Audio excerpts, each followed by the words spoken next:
Il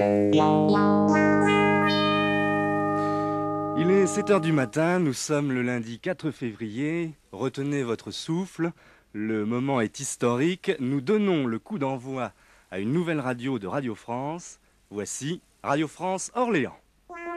Radio France Orléans, c'était hier encore Radio Centre, la radio régionale du service public. RFO, c'est la petite dernière des locales de Radio France, la dernière venue aussi sur le Loiret, et qui aura pris ce matin un faux départ sur l'agglomération orléanaise.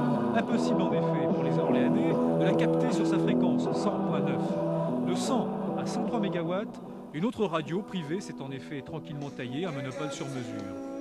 Cette radio privée, c'est Vibration, une radio d'animation musicale concoctée par des jeunes gens branchés et installée depuis 2 ans, sans autorisation sur 3 fréquences à la fois. Dans son genre, rock à tous les étages, Vibration c'est plutôt bien fait et en tout cas ça marche très fort. D'où sans doute l'aplomb de son directeur. Bon, Bruno Amalou, on assiste à un phénomène intéressant, c'est que vous avez renversé le monopole. C'est vous finalement qui brouillez le service public ce matin. Attention, je pense qu'il faudrait me remettre les choses en place. Nous sommes présents sur 101 MHz depuis 2 ans. Et donc, je pense que c'est plutôt le service public qui nous brouille.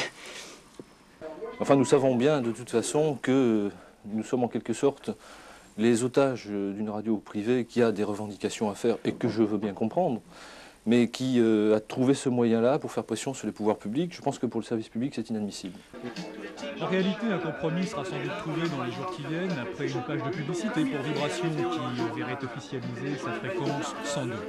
Mais la vraie concurrence pour Radio France Orléans, c'est une radio Nouvelle République, dûment installée sur la ville. Bonjour, l'état de santé de l'économie en région centre pour 1984, c'est le thème d'une conférence de presse de M. Jean Terrade, préfet, commissaire de la République de la région centre.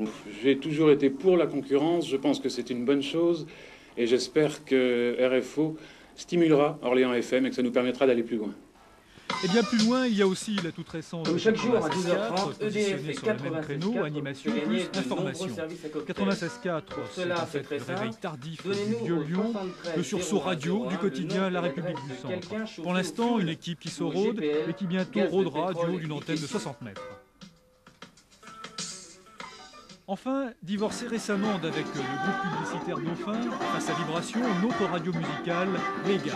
On y fait 50-50 d'anglo-saxons et de français. C'est avec tous ces radioteurs fous, ces allumés du transistor, que Radio France va donc devoir faire la preuve de sa propre passion.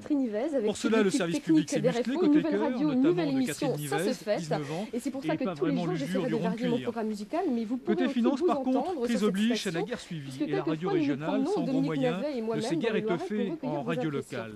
C'est pourtant une aventure sans retour. Bonjour, à côté des privés, aujourd'hui le public jour J exige pour une nouvelle du radio service public, décentralisée de c'est aussi Radio son droit. France. Vous connaissiez Radio Centre, voici maintenant Radio France Orléans. À partir de ce matin, nous émettons 12 heures par jour sur 100,9 MHz.